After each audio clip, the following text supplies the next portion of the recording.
Hello there. I am the Nightmare Narrator, and today we're going to be reading Creepypasta called Go Play. Now, let us begin. A child's laughter bubbled in the air. A little girl was lost in play, twirling and dancing with a toy bear swinging from her grasp when she unknowingly wandered out onto the street.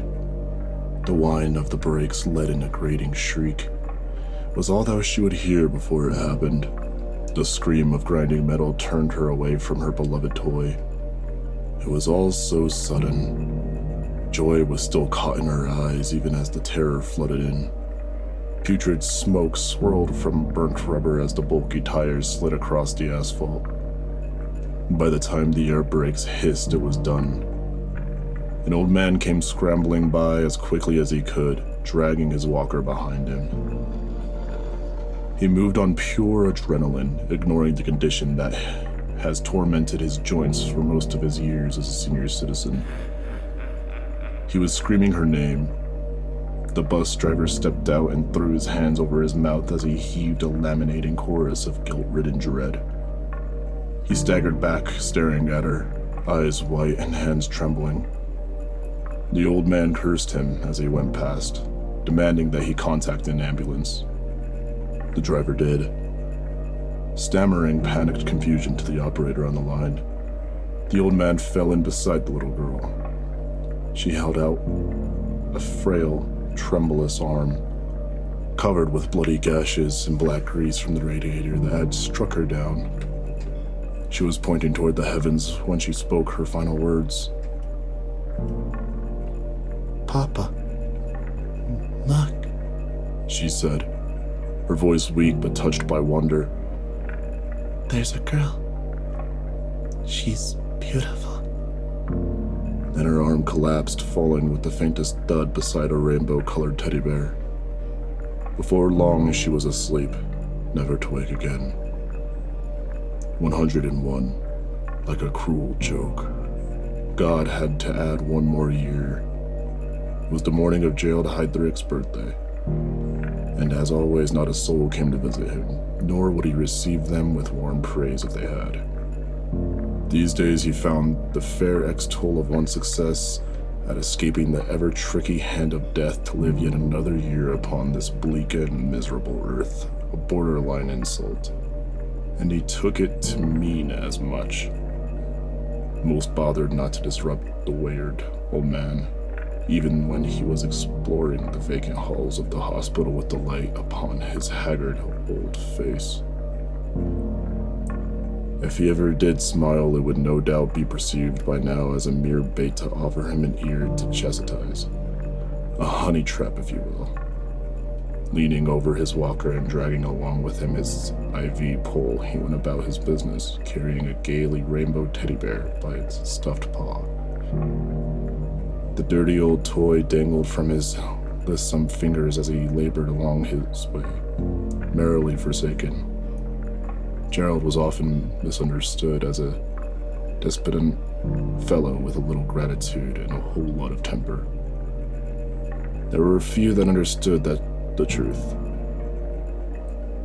He had lived long enough to watch his wife, his daughter, and even his granddaughter pass away before his eyes. The latter of which, Macy, being the most vivid and tragic. While in his care, an inattentive bus driver accidentally ran her down as she was playing in the street. He looked away for only a second when she disappeared from the yard. Before he could even rise from his chair, the worst day of his life was already well underway. He never forgave himself for that. Having been forced to mourn all the people he ever loved on this earth, he wondered why, even if forgiveness would ever be enough to heal his wounds or mitigate his losses. Though thankful he was to still have his wits about him at such a ripe age, the takeaway was that his well-preserved memory haunted his every walking hour with regret. He was beginning to believe that he had somehow outlived all there was good to live for. And so, for years, the only gift he truly wanted to receive for his birthday was the gift of death. His final days were spent shambling about the hospital with a diagnosis of some queer bone disease, with a long and complicated name that he could barely pronounce. After all, he has been through. To be slowly tortured and killed by something he could not name was probably one of mortality's greatest jests. Often his condition crippled him when he sought to use his muscles for anything more than to push buttons on a remote in a foraging search for the damn Weather Channel. Though why he cared to know about the status of a hurricane brewing halfway across the globe escaped even his own mind. He chalked it up to sheer, cold, unbiased madness, being confined to his designated room nearly every day for 3 years.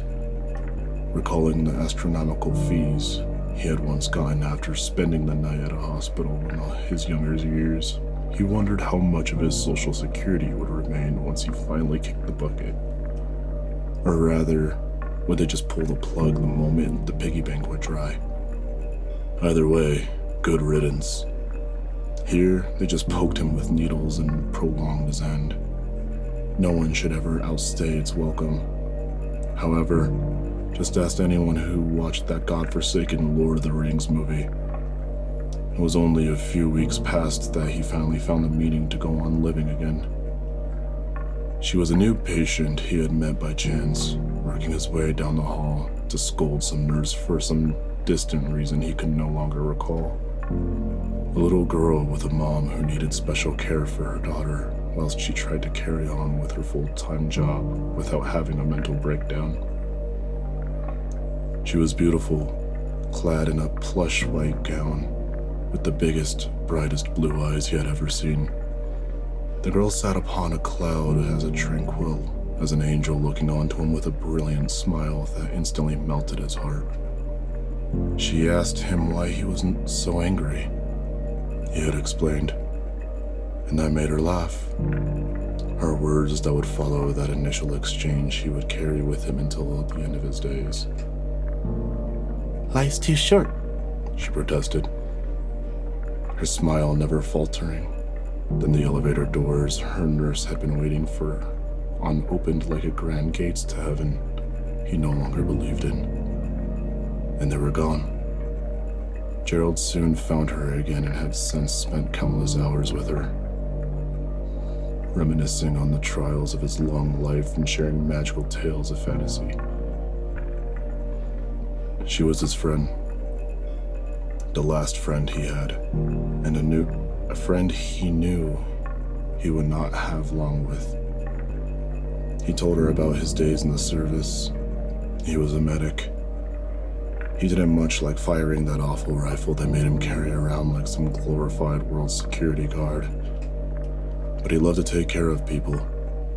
He met his wife then at a library where they were stationed at in Germany. They found each other in the fantasy aisle looking for the same book. Love at first sight is embarrassing cliche, but that's what it felt like. They had 3 kids. Looking back on it, he realized that he had did pretty good. He had a long life with a wonderful woman. His new friend just smiled and listened. On that day when he came to visit her again, he knocked on the door and was immediately answered by a woman in her mid-20s with a pretty figure and an ugly scowl. She glared at him long and hard, crossing her arms, and answered coldly, Mr. Heydrich. Unfettered by her curt greeting, he answered her with his signature disgusted tone, Nurse Ashley. It's Dr. Donahue, she promptly corrected. The old man sighed, exasperating. He has done this dance with her many times before. Yes, well, marrying the doctor doesn't exactly qualify you as one, being that you are in fact merely a medical assistant. I thought I was being kind by hailing you as a nurse, as opposed to how I would normally address you. Which is, move out of the way, you dumb blonde. I'm here to see Sydney. Somewhere in the room, A young, cheery voice cried out, Gerald! The temperamental old man moved aside, and the fuming medical assistant stormed out muttering words of bitterness under her breath. With the woman clear from his path, he was free to advance into the room, where he found a little girl of 5 in a white gown laying upon a gurney, her blue eyes piercing and her perfect smile beaming. Her eyes were sunken and dark now, as were her cheeks. The details of her skull sickeningly visible. She had no hair, nor even eyebrows. She was ailing and teetering on death. As ill as any could possibly be in this place, yet she was so full of life. She scarcely spoke of the pain, though she often stopped in mid-sentence to wince, waves of anguish overtaking her. The chemo bag hovered over her like a yellow demon to taunt her with her own depleting mortality, though it seemed not to trouble her even a little. Gerald brought up the toy bear and said with a hoarse voice, "This one belonged to someone." He paused, fighting back the old emotions. "Someone very dear to me. I'd like you to have it." She lit up with merriment at the sight of the stuffed animal as she perked up in her bed, but she hesitated, falling back into a slouch and giving him a guilty look. She said plaintively, But it's your birthday, not mine. And I'm afraid I have nothing to give you.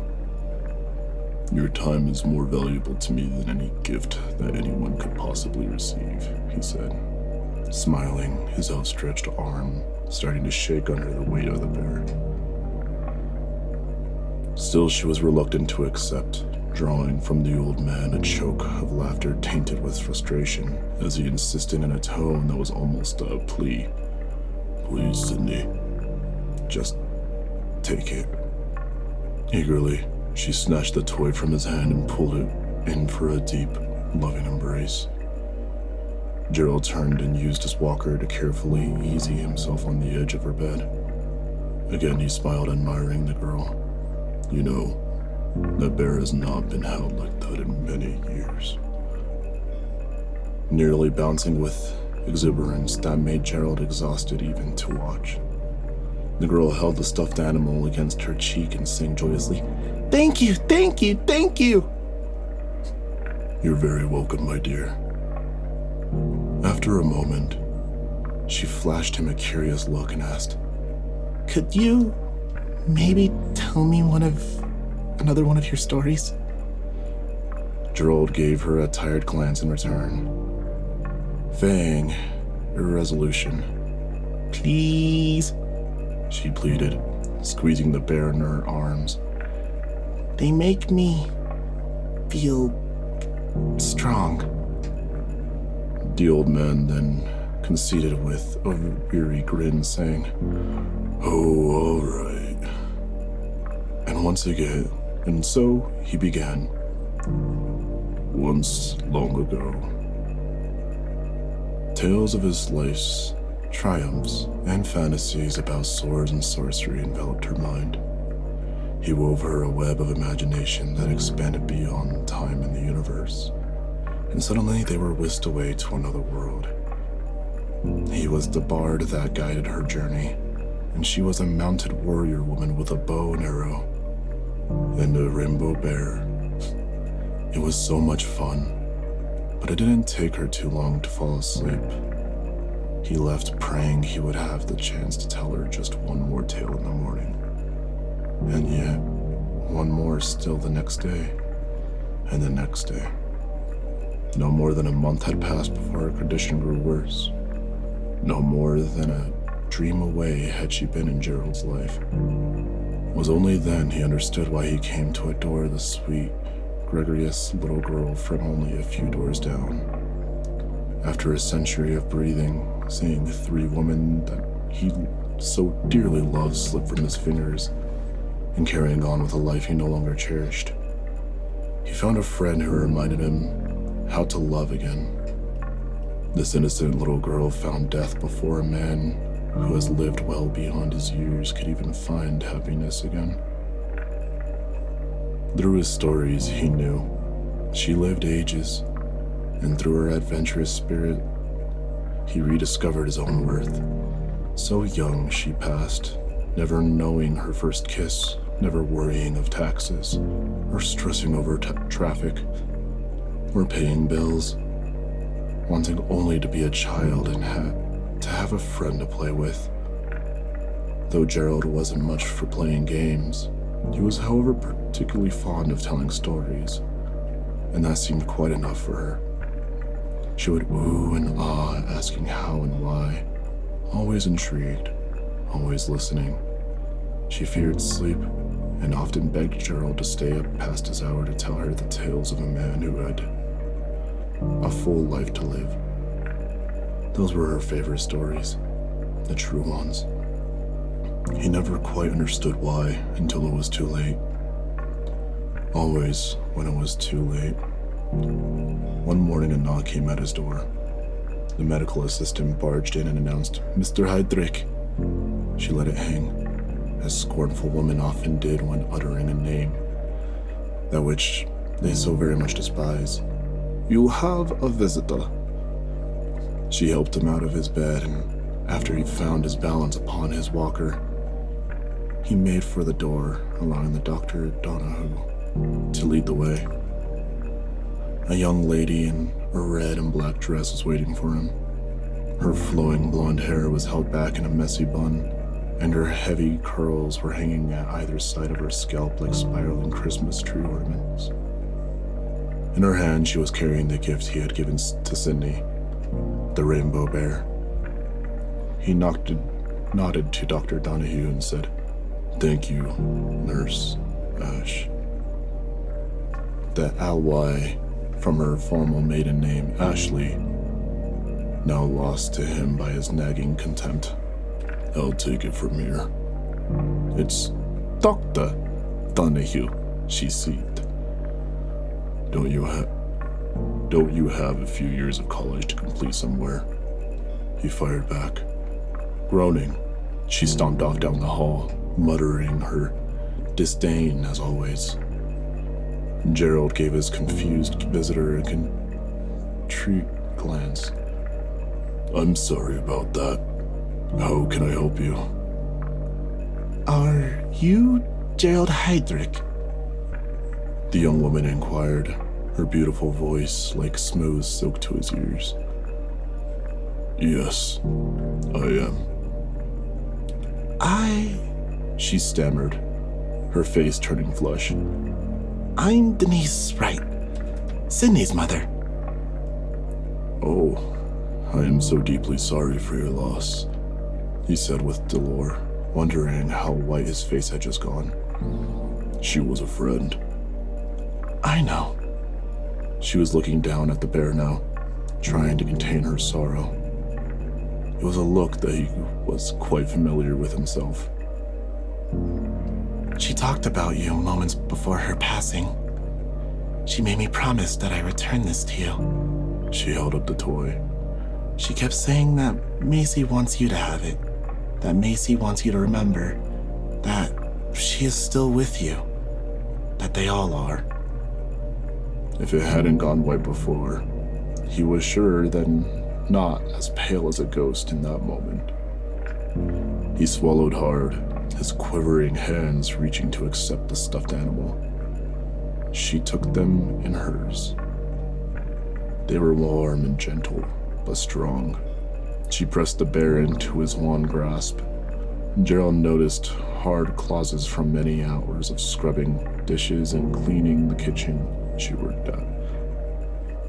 She set a hand on his arm. She looked at him with remy eyes. "If you don't mind me asking," the woman said. "Who is Macy?" My...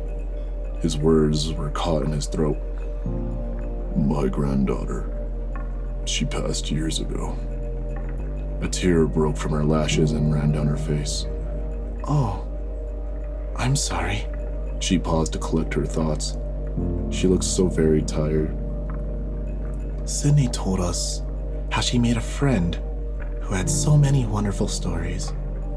It must have come from something you shared with her. His eyes welling now, the old man's wounds reopening within. He shook his head and said, "No, I never told her about Macy." A chill raced down Denise's spine as she recalled her daughter's very last words. The memory returned to her like a haunting dream. What little strength the little girl had to spare, she stretched her finger out to the touch of her mother's arm.